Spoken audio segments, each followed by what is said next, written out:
देखिए, अर्जुन सिंह का कांग्रेस से निकलना या कांग्रेस का बाहर आना ही एक बड़ा कारण रहा। सभी को बता दें कि अर्जुन सिंह के सामने जो उनका गणित था वो फेल हो गया। देखिए 1996 के सतना के लोकसभा चुनाव में सबसे दिलचस्प बात ये थी कि 71 कैंडिडेट इसमें उतरे थे। देश के सबसे बड़े राजनेताओं में शुमार अर्जुन सिंह किसी परिचय के मोहताज नहीं है।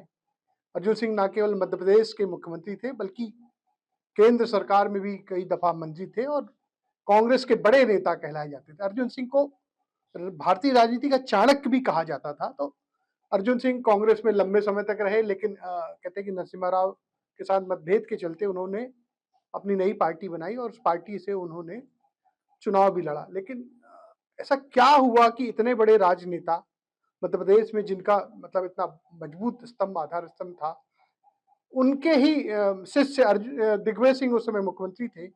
तो सतना से 1996 में जब उन्होंने अपनी तिवारी कांग्रेस से चुनाव लड़ा तो नतीजे बिल्कुल चौंकाने वाले थे, जिसमें अर्जुन सिंह को हार का सामना करना पड़ा। तो 1996 में ऐसी क्या परिस्थितियां बनी कि अर्जुन सिंह सतना से चुनाव लड़े और उनको जीत नसीब नहीं हुई? तो इस बारे में जो समय के अनसुने किस्से हैं, वो बताने के लिए हमारे साथ मौजूद हैं वरिष्ठ पत्रकार काशीनाथ शर्मा जी और वरिष्ठ पत्रकार रवीन दुबे, और साथ में मतलूब अंसारी जो चुनावी डाटा का एनालिसिस करते हैं, देखते हैं। तो हम इनसे पूछेंगे कि ऐसा क्या हुआ था। तो एबीपी लाइव की किस्सा चुना ये सियासत सीरीज में हम इन लोगों से आज इसी विषय पे बात करेंगे। काशीनाथ जी, ये बताइए कि वो क्या परिस्थितियां थी, अर्जुन सिंह को क्यों एक तो कांग्रेस छोड़नी पड़ी, और जब उन्होंने सतना को चुना चुनाव के लिए तो क्यों उनको वहां से हार का सामना करना पड़ा? देखिए, अर्जुन सिंह का कांग्रेस से निकलना या कांग्रेस का बाहर आना ही एक बड़ा कारण रहा। क्योंकि अर्जुन सिंह जी ने ये तय किया कि अब सोनिया गांधी को कांग्रेस का अध्यक्ष बनाया जाए, क्योंकि नरसिम्हा राव के सामने बहुत सारे कांग्रेस के नेताओं की दाल गल नहीं पा रही थी। तो वो दौर था, तो इन लोगों ने एक धीरे से सुगबुगाहट, एक राजनीतिक विरोध, एक तरह से पार्टी के अंदर सियासी हलचल तेज की। तो नरसिम्हा राव अपने तरह के पके हुए और बहुत पुराने और इनसे कम हुनरबाज या तिकड़मबाज नेता नहीं थे। तो उन्होंने इन सबको बाहर का रास्ता दिखा दिया। इनको दिखाया, नारायण दत्त तिवारी को दिखाया, माखनलाल फोतेदार को दिखाया। तो जब इन सबको बाहर का रास्ता दिखा दिया, तो ये छटपटाए और इन्होंने एक तिवारी कांग्रेस बना दी। और तिवारी कांग्रेस बनाने के बाद ये अपने-अपने क्षेत्र में चुनाव लड़े और कमोबेश सभी हारे। मतलब नारायण दत्त तिवारी भी हारे, माखनलाल फोतेदार भी हारे और अर्जुन सिंह भी हार गए। तो अर्जुन सिंह क्यों हार गए? अब ये बड़ा मैटर था। विंध्य के नेता थे, सतना से वो सांसद रह चुके थे और विंध्य में तो अर्जुन सिंह एक दबदबेदार नेता थे। तूती बोलती थी उनकी। तूती बोलती थी, दबदबेदार नेता थे। तो हुआ ये कि उस चुनाव में एक अजीब तरह की स्थिति निर्मित हुई। जैसे कहते हैं ना कि अगर कोई, मान लो रसोई बन रही है या कोई चीज़ पक रही है और उसमें अगर आप 20 रसोइये को इन्वॉल्व कर दो, तो हर आदमी अपने हिसाब से मसाला डालेगा और वो बेस्वाद हो जाएगी और वो चीज़ खराब हो जाएगी। तो इनके चुनाव में वो वहाँ पर 20 रसोइये पहुँच गए और चुनाव का जो मैनेजमेंट था वो बहुत मिसमैनेजमेंट हो गया। उसके अलावा जनता में उसकी प्रतिक्रिया बहुत उल्टी-सीधी आई। उसको लेके जो चेहरे वहाँ पहुँचे और जिस तरह से लोगों में एक दंभ दिखता था, तो वो विंध्य की जनता ने बर्दाश्त नहीं किया और वो सारे लोग जो हैं सुखलाल कुशवाहा की तरफ चले गए। ये भी बड़ा ख़ास बात है कि उस समय सुखलाल कुशवाहा ने 2 मुख्यमंत्रियों को हराया। पूर्व मुख्यमंत्री वीरेंद्र सकलेचा भी उस चुनाव में थे बीजेपी की भाजपा ओर से, हाँ। और वो हार गए और अर्जुन सिंह तो हार ही गए। तो देखा, ये बड़ा यूनिक चुनाव था। कह रहे कि जो 1996 का सतना का चुनाव था, सुखलाल कुशवाहा ने न केवल अर्जुन सिंह पूर्व मुख्यमंत्री बल्कि बीजेपी के वीरेंद्र सकलेचा को भी हराया और जीत दर्ज की। बीएसपी का वहां पर पहली बार कोई सांसद चुना गया। हमें तो रवीन दुबे जी, रवीन भाई बताइए कि सतना और रीवा की सीट कहा जाती है कि जातीय समीकरण वहां बड़ा महत्वपूर्ण होता है। तो क्या अर्जुन सिंह वहां का जाति समीकरण नहीं समझ पाए थे और उस चक्र में फंस के उन्होंने वो चुनाव लूज कर दिया। देखिए, मेरे को लगता है कि अर्जुन सिंह इतने बड़े नेता थे, एक मुख्यमंत्री थे, उन्होंने महाजन आयोग लगाया था, उन्होंने एक झुग्गी-झोपड़ी लगाई थी, उन्होंने एक बत्ती कनेक्शन का घोषणा की थी, मुख्यमंत्री रहते उन्होंने यूथ के लिए भी बहुत सारे कार्यक्रम चलाए थे। तो उनको लगता था कि जहाँ जात का गणित उनके फेवर में हो जाएगा, जिस तरीके से वहाँ जात का वोट है, तो उन्होंने महाजन आयोग लेके आए थे, पिछड़ा वर्ग के आरक्षण की हिमायत की थी। कॉलेजों के छात्रों के बीच में भी उन्होंने इस तरीके की बातें की थी। तो जिस तरीके के वो कार्यक्रम चला रहे थे, तो उनको लगता था कि मैं बड़ा नेता हूँ और मेरे साथ वोट भी जाएगा। बड़ा नेता नहीं, बड़ा नेता थे भी। नहीं, उनको लगता था कि मैं बहुत बड़ा नेता हूँ। जब और देखिए लोग भी समझते थे लोग भी बड़े समझते थे। तो देखिए उनका जो कद था राजनीति में ज़रूर बड़ा था, लेकिन जो उनका विंध्य क्षेत्र था, तो उनको लगता था कि विंध्य में मेरे से बड़ा कोई नेता नहीं होगा। और इसलिए उन्होंने जब लोकसभा सतना को चयन किया, तो उनको लगता था कि ये मेरे अपना क्षेत्र है और यहाँ से सब कुछ होगा। लेकिन देखिए सतना और रीवा के बारे में कहा जाता है कि यूपी से लगा हुआ बेल्ट और वहाँ यूपी की तरह राजनीति होती है, जहाँ जात के आधार पर वोट किया जाता है। ब्राह्मण ब्राह्मण को वोट करता है, ब्राह्मण ठाकुर को का गण जब विवाद चलता है। जब ये दोनों इकट्ठे हो जाते हैं, ब्राह्मण ठाकुर इकट्ठे हो जाते हैं, तो कोई तीसरी जाति तो वहाँ कुशवाहा वोट पहुँच जाता है। अभी जो वर्तमान विधायक हैं कुशवाहा जी, उनके पिताजी सुखलाल कुशवाहा थे, वो अब लोकसभा चुनाव लड़ रहे हैं, सुखवाहा जी गणेश सिंह के अगेंस्ट लड़ रहे हैं। तो देखिए कांग्रेस से लड़ रहे हैं। सॉरी वो कांग्रेस से लड़ रहे हैं तो बहुजन समाज पार्टी का वोट का कैडर जो था वो पहले वहाँ पर सब जगह और देखिए वो दलित आंदोलन का उभार का समय भी था मेरे ख्याल से। सबसे ज्यादा उस देखिए इलाके में। बीएसपी का जो 1984 में चल रहा था बामसेप के बाद काशीराम लेकर आए थे और उन्होंने सवर्णों के खिलाफ खुलकर बोलना शुरू किया था। अपनी आम सभाओं में कहते थे यहाँ कोई सवर्ण बैठा हो तो चला जाए, उनके मतलब की यहाँ बातचीत नहीं होगी। तो उन्होंने उस जाति के लोगों को संगठित किया था और संगठित करना 89 में जिस तरीके से बीपी सिंह ने मंडल आयोग लागू किया, मंडल आयोग लागू होने के साथ क्या हुआ, कांग्रेस का जो कैडर का वोट था वो कांग्रेस से दूर चला गया। देखिए दलित और पिछड़ा वोट जनता दल की तरफ चला गया या बहुजन समाज पार्टी की ओर चला गया, ये समाजवादियों पार्टी के साथ चला गया। और जो दूसरा वोट था, सवर्ण वोट था, वो कांग्रेस की तरफ चला गया। तो कांग्रेस का जो वोट बैंक था वो तो उसमें पीछे से सेंध लगना चालू हुई।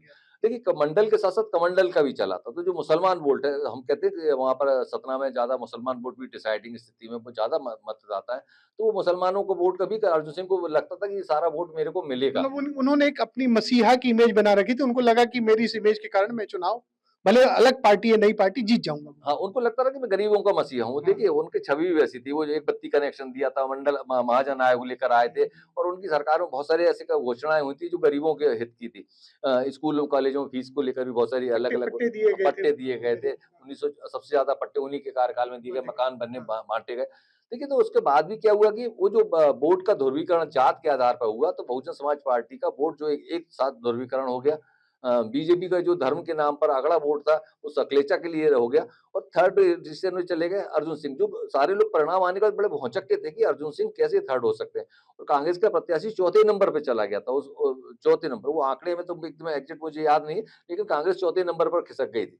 तो अब कहते हैं अर्जुन सिंह को तो इस बात का भी वो था कि मुख्यमंत्री उनका शिष्य है तो चुनाव तो जितवा ही ले जाएगा। हाँ, ये तो अर्जुन सिंह अर्जुन सिंह को ये भी लगा था कि सरकार उनकी, हाँ। देखो उनके मंत्री बनाए हुए उनके चेले थे, उसमें हरबंस सिंह का भी नाम आता था। तमाम पीछे सरकार उनको सपोर्ट भी कर रही है। हाँ, तमाम लोग देखिए जब उन्होंने पार्टी छोड़ी इंद्रजीत पटेल तो वहाँ के मंत्री थे। इंद्रजीत पटेल शिक्षा मंत्री होते थे वहाँ के, तो आप समझिए कि जितने बड़े-बड़े मंत्री थे कद्दावर मध्य प्रदेश शासन में, वो अर्जुन सिंह के चेले माने जाते हैं, उनकी सिफारिश पर लेकिन जब अर्जुन सिंह ने पार्टी छोड़ी तो कोई निकल कर नहीं आया। सब ये कहते थे कि बाहर से बात करेंगे। जबलपुर में पहली बार तिवारी कांग्रेस की रैली हुई जिसमें नंदीलाल धुर्वे शामिल हुए थे। हमको अच्छे से याद है, साइंस कॉलेज ग्राउंड में बहुत बड़े इंद्रजीत पटेल भी मंच पे थे। इंद्रजीत पटेल आए थे, बड़ा हम लोगों ने उस कार्यक्रम का कवरेज हाँ, किया था। उस तमाम लोग उसमें आए हुए थे, लेकिन किसी ने पार्टी छोड़ने की बात नहीं करते, लेकिन अर्जुन सिंह को मदद करे और अर्जुन सिंह को यही लगता था कि मैं चुनाव लोकसभा का जीत जाऊंगा क्योंकि मेरे साथ सारी पार्टी के लोग हैं, तमाम विचारधारा के लोग हैं और उनको लगता था समाजवादी, वामपंथी, तमाम वो वामपंथियों के बड़े करीब थे। देखिए वो पढ़ने लिखने वाले नेता थे अर्जुन सिंह और वामपंथियों से बड़ा सपोर्ट था। तो जो नाटक कलाकार का साहित्य जगत था वो भी उनके साथ खड़ा हुआ था। लेकिन जब वोट पड़ी तो उनके कम वोट मिली तो सभी चौंकाने वाले नतीजे आए। तो सभी को पता है कि अर्जुन सिंह के सामने जो उनका गणित था वो फेल हो गया। तो ये अर्जुन सिंह का जो गणित था वो तमाम अनुमानों के विपरीत फेल हो गया। ये कहते हैं कि कांग्रेस ने इतनी मदद की थी, बड़ा कमजोर सा कैंडिडेट उतारा था अर्जुन के खिलाफ सतना में। नहीं, कैंडिडेट भर कमजोर नहीं था। कांग्रेस के बड़े नेता या मध्य प्रदेश के जो नामचीन नेता थे, वो जैसे नहीं होता कि सड़क पर अगर एक बड़ा पत्थर पड़ा है तो आदमी ऐसा बच के उधर से निकल जाता है, तो सतना छोड़ के लोग निकल जाएगा चुनाव प्रचार में कर रहे थे। लेकिन पब्लिक ने अपना मन अलग बना दिया था। आपको यहाँ पर एक बात और ध्यान रखना चाहिए कि बाबा भीमराव अंबेडकर ने भले ही संविधान में वोट की ताकत दी, लेकिन उस ताकत को पहचानना और उस ताकत का उपयोग करके अपनी ताकत बढ़ाने का जो भाव था या कंसेप्ट था, वो काशीराम ने स्टैब्लिश किया। और ये वही दौर था जब काशीराम इस संघर्ष को स्थापित कर रहे थे, इस बात को स्थापित कर रहे थे, और सुखलाल कुशवाहा उसमें जीत गया। क्योंकि ये यूपी से लगी हुई लोकसभा सीट थी, इसलिए उसका दलित मूवमेंट या जो उसका ज्यादा असर था यहाँ पर। नहीं, यूपी की और भी सीटें यूपी से लगी हुई हैं, लेकिन सतना का नेचर अलग बन गया ये था। जाति ध्रुवीकरण जो है हाँ, वहाँ जात मुख्य हो गई थी। तो ये देखिए, जो सतना का जाति ध्रुवीकरण था वो जरूर अर्जुन सिंह के अगेंस्ट चला गया। हमारे साथ मतलूब पत्रकार तो है ही, और चुनावी आंकड़ों का विश्लेषण भी करते हैं बारी बारी। मतलब ये बताओ, जब 1996 का जो सतना के जनों आंकड़े देखते हैं तो क्या रोचक बात देखने को मिलती है उसमें? देखिए 1996 के सतना के लोकसभा चुनाव में सबसे दिलचस्प बात ये थी कि 71 कैंडिडेट्स उसमें उतरे थे। 71 कैंडिडेट। 71 कैंडिडेट, हाँ। कांग्रेस, बीएसपी, बीजेपी और तिवारी कांग्रेस के अलावा हाँ, हाँ। 67 इंडिपेंडेंट कैंडिडेट थे, मैदान में थे।